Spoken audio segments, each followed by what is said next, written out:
The Australian Ghost Whisperer with Katarina Legato and James Jennings.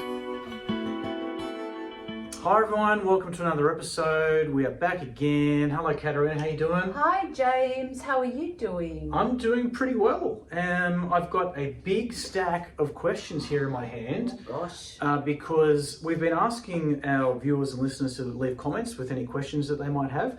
It turns out a lot of you have questions, which is great. Love the question. Love the questions. So we're going to try and get through a few today. We won't get through all of them because there's too many, but we'll certainly get through as many as we can.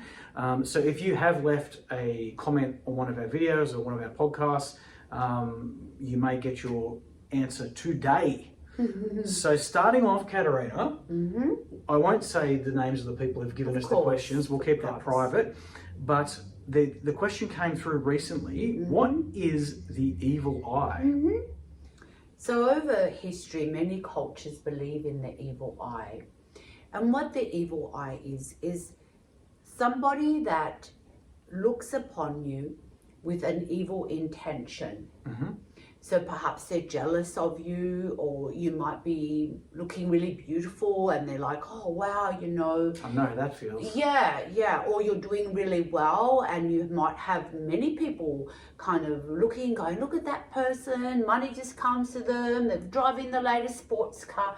So when enough people look at you from that viewpoint of jealousy, then that's an energy that builds around you, you know, that energy of jealousy, and it's a negative energy, and it can begin to impact your life, your whatever's going on with your experience. Like I you know, you hear lots of times, you know, I've heard lots of clients go, I bought this really beautiful new car, and then after all my friends saw it, you know, I had a bad car accident with that car. Yeah. So sometimes also somebody can do an evil eye on you unintentionally. They might be like, oh, you know, they're so beautiful and look how much weight she looks so good, you know, and so that can be, you know, build up and then kind of something happens. So I remember, you know, like my parents are Italian, and so the evil eye is really big, like Italy, Greece. I mean, I think it's over most cultures, yeah. But I remember this one trip we went to Italy, and I was probably about 14 years old, and I was wearing this really beautiful dress that I'd bought in Italy, and we'd gone to Mass. And everybody, like all my cousins and people in Italy, will kind of look, oh, what a beautiful dress, and you look so good. Well, halfway in through that Mass, I just fainted. Oh. And there was nothing wrong with me. I went into church, yeah. And so back then, you know, so they kind of carried me out of church and laid me in the bed. This is in a little village. And all these women started praying over me, and they used the water and salt. Sorry, the salt and oil. Sorry, not water and salt, but the salt and oil. And they do prayers, and they put the salt in the oil, and if the oil spreads, then you've got this evil eye. And apparently it took a few of these women from the village. Wow. To clear this evil eye from me, because so many people had just kind of admired me and this new dress and blah, blah, blah. It was a little village, so kind of, you know, people didn't wear, like the young girls didn't have many pretty dresses. So anyway, and I remember just really feeling out of it. And then as soon as they all finished praying, they're like, oh no, it's cleared. I just got up from the bed as though nothing had happened. Wow, that is wild. That's real, yeah. So energy can affect us. So we are energetic beings. So it's like if you look at somebody with love, then that person's feeling the love. If you're sending love to somebody, that person says, oh, I felt you sending me love or sending me prayers. This is kind of the reverse. If enough people look at you with that jealous intent or with hatred or anger, that energy will accumulate around you, and unless you know how to clear yourself, it will impact you in a negative way, unfortunately. Yeah, right. So if you feel like you've been targeted, it's almost like a bit of a psychic attack, you know. For sure. Clients come to me all the time and say, oh, I've got this evil eye, can you clear me? And I do, and it's similar to a psychic attack. So the best thing, if you feel like you've been attacked like that, is have a sea salt bath or if you can, swim in the ocean, because salt is very purifying and cleansing for the energy field. Or say some prayers, or meditate and imagine God's light flowing down over you, cleansing, clearing, and just, washing away whatever negative energy. It's not yours. You can command it to go away, to kind of send it all back up into the light. So you command it to be abolished, cleared, and cleansed from your being. You're like, this is not my energy, therefore I don't accept it. Rather than falling into feeling like a victim, where then it will get worse and worse and worse. So command that energy to be abolished and cleansed, and imagine yourself, just sitting in this divine waterfall of light, washing, cleansing, clearing, until you feel that shift in your energy. Okay, good advice. Yeah, they say things like carrying salt in your bra, like a little pouch of salt, or obviously the Greeks have the evil eye symbol. Yep.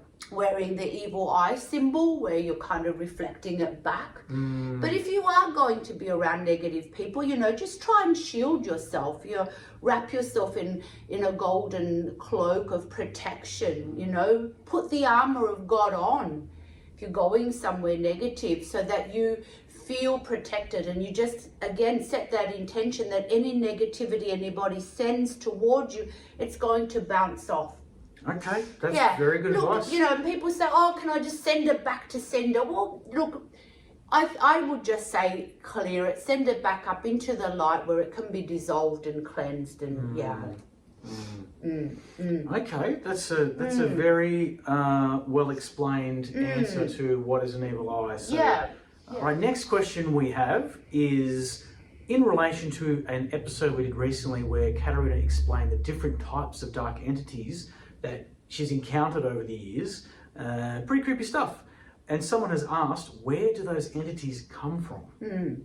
So just as we have the higher realms where there's the angelic realms, the God realms, we also have the lower realms, the dark realms, called the hellish realms. And that's where all these entities reside. Okay. Also, we have a common thread, we're at the human family, we have a connected consciousness, and it's almost like all our negative thoughts and feelings, our anger, all these emotions, very powerful emotional beings. So when there's enough of that, it sends a message out into the lower astral that almost summons these dark entities. Okay. To come into this third dimension and begin to affect people. Right. So they're always looking for an open door to come in. So, you often hear when someone's very negative, you've got people that are very negative, or people that are have a very destructive type of behavior, very destructive, hateful attitude towards life. These people are often open, they are opening doorways up for these entities to come in. And these dark entities will work through a person to create havoc to other people. So someone who's very destructive in their behavior, perhaps they're alcoholics, drug addicts, and so on and so forth, they will attract these dark entities, and they will kind of almost like follow them around. So if they're visiting family members or they're visiting whomever, those entities are coming in and bringing that darkness and spreading that dark energy.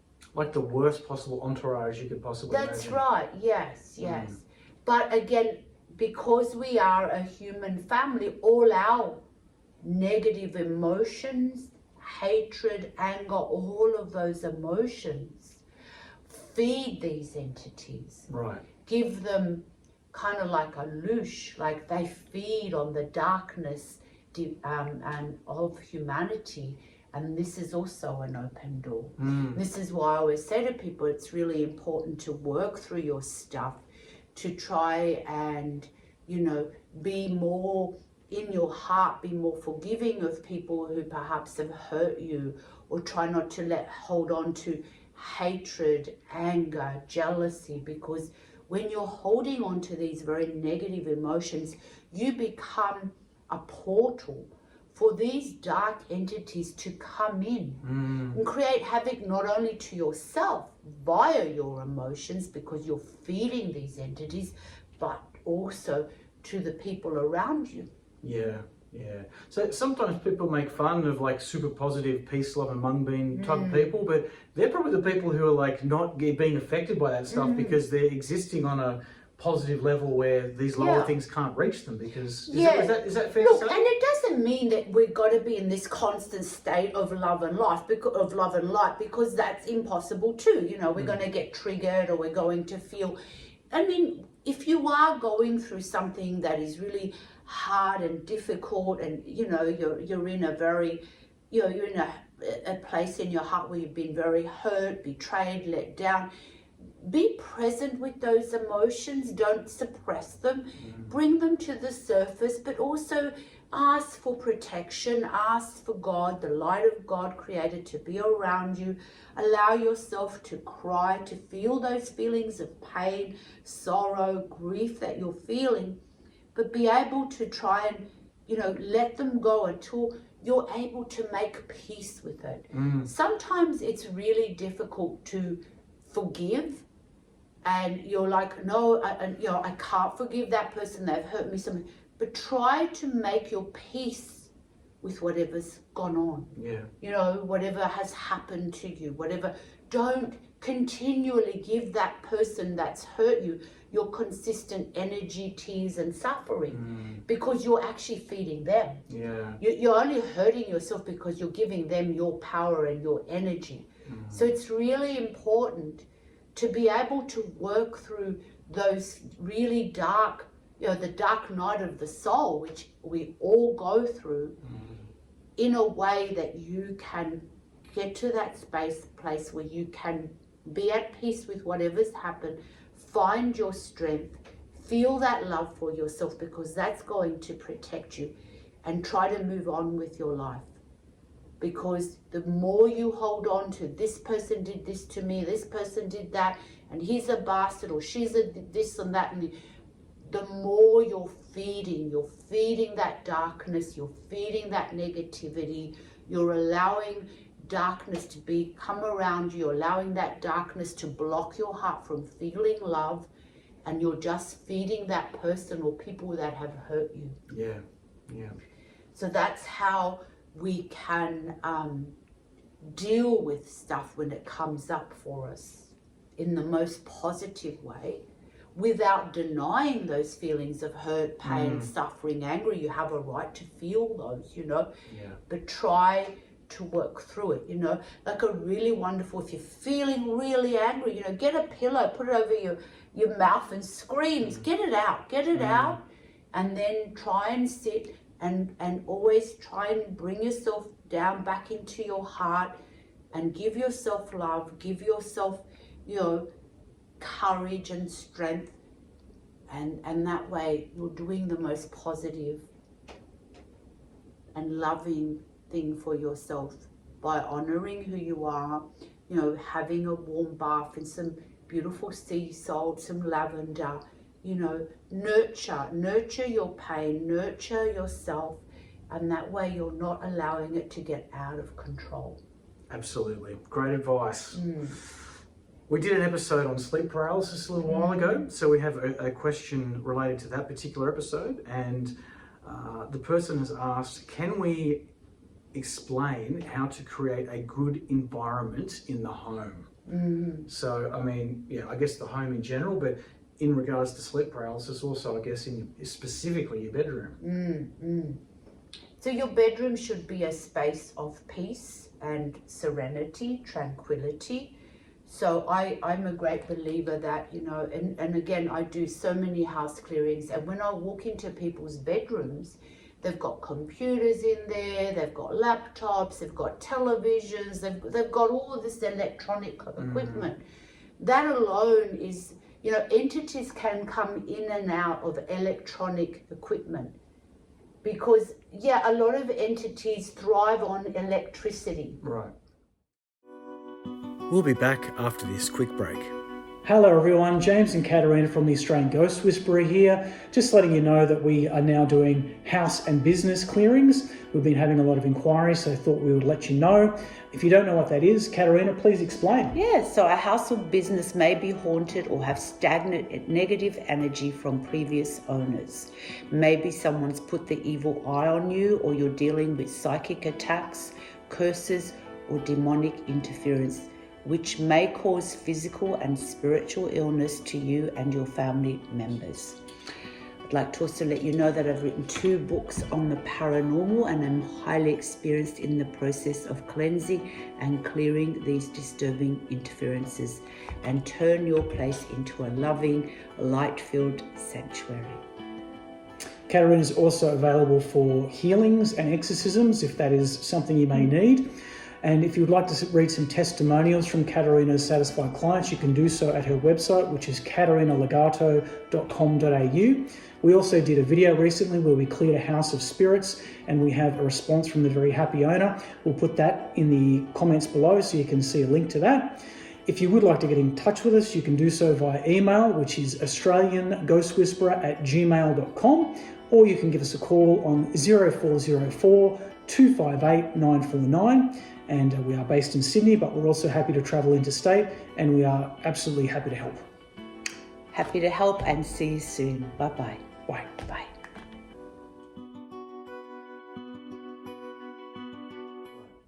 Yeah, so you want to not have, if possible, not have these things in your bedroom. Okay. It's really a good idea not to. I've always been turned off by the idea of TVs in bedrooms. I just find it really... Yeah, or they've got the, what do you call, the Wi-Fi in their bedrooms, Oh, yeah, that can't be good. Yeah, but sometimes, people live in apartments and the whole Wi-Fi things are like in a wardrobe in there. So try to turn these things off at night. The Wi-Fi, you can switch it off. Mm-hmm.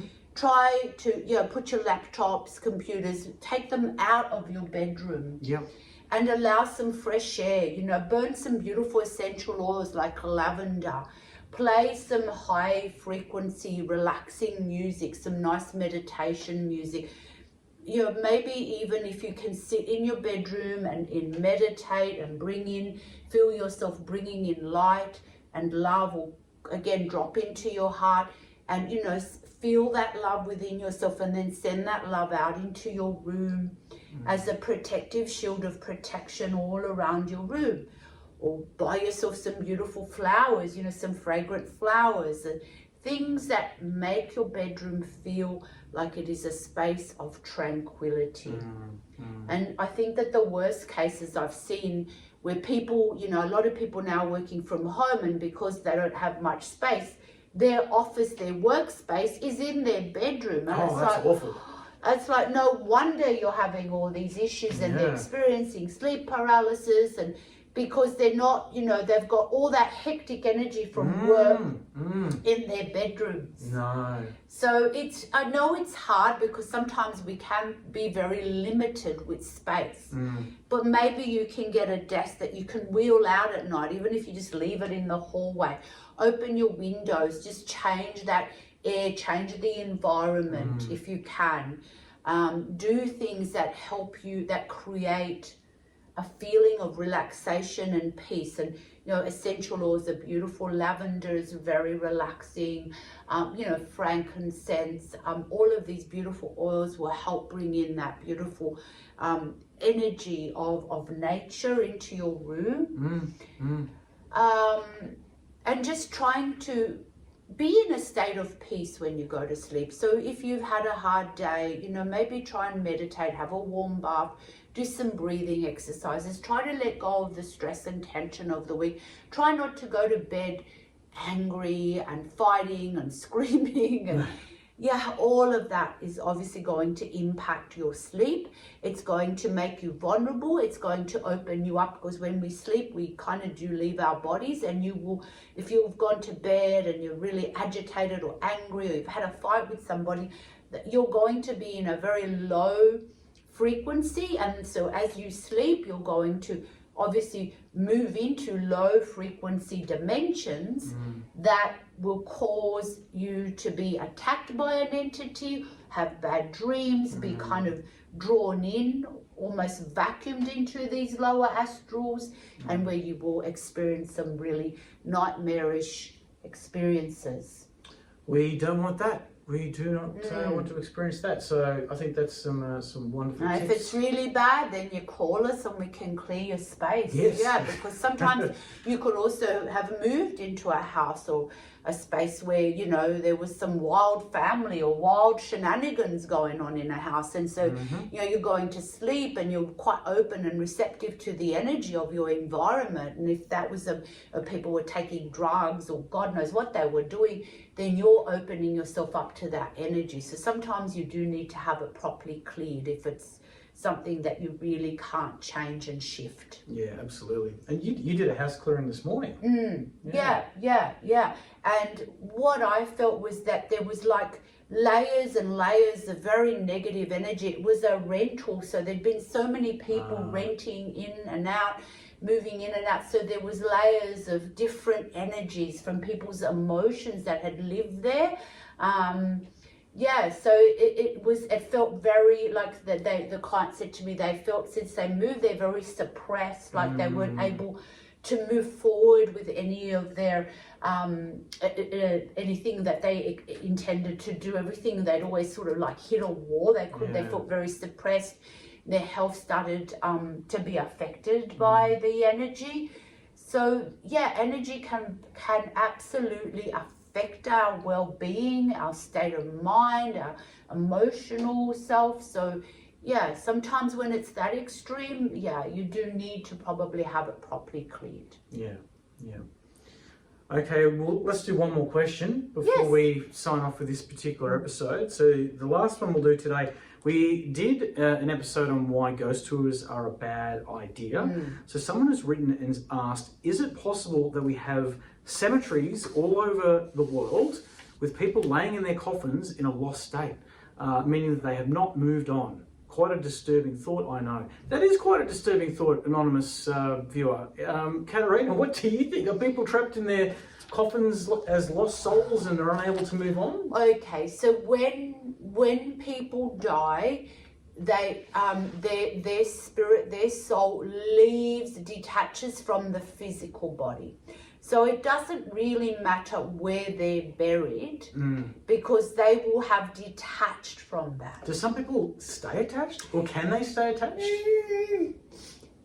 I would say this with cemeteries. People see cemeteries seem to be a lot of ghosts and spirits hanging out in cemeteries. Yes, because they are places of low frequency, you know. Right. You get all the mourning and crying. I don't feel that the spirits are necessarily there because their body's there. It's almost like it's the frequency of that environment is comfortable for them to kind of hang out in, if that makes sense. Sure. Okay. Yep. So the thing is that once you die, you slowly detach from your physical body. You're no longer really interested in it. It's like something old that you've just kind of leave behind. If you decide to kind of hang out in the physical world, you're more inclined to try and go perhaps to your home or hang around people that you knew, or family members, or your home, your personal home. Again, via house clearings, there's always been, I found a lot of spirits that, you know, lived in a particular house, and so when they died, they kind of went back there because that was their environment, that was their home. They felt safe there. So a spirit will tend to hover more in an environment that is familiar, or it will try and kind of hang out with other lost souls that have the same sort of, again, frequency, the same sort of belief system. So there's like this familiarity. It's like with friends, you know, you meet a new person and you kind of hit it off. Oh wow, we have so much in common. It's the same thing. They're going to seek other lost souls that they have a lot in common, And they kind of go, oh, well, you know, they might be drawn to a particular house or an establishment where they all get to hang out and haunt whoever's in there until such time as they decide to cross over, or someone like me comes along and says, right, you're done and it's time to go home. So that's more, so what that person's saying, I think this question is, do they hang out next to their, you know, with their bodies while they're in the coffin? No. That would be a very depressing, disturbing thing. No. Could you imagine? Because we do have cemeteries, and I'm not saying cemeteries are a horrible place, not at all. Like, you know, there's a great comfort. People can visit their loved ones at the cemetery, take flowers and things like that. So it's not really a dark place. I think too, Hollywood's always kind of, you know, wherever there's hauntings or, you know, it's in the cemetery, bad things happen. Remember, spirits will gravitate to seek other familiarity, you know, familiar other spirits, or return back to their home or places where they felt comfortable and happy when they were in a physical body. So when you die, if you come across another spirit and you're like, hey, what are you into? And they're like, I'm into haunting graveyards. Maybe float off in the opposite direction. Just float away. Float away, let them be.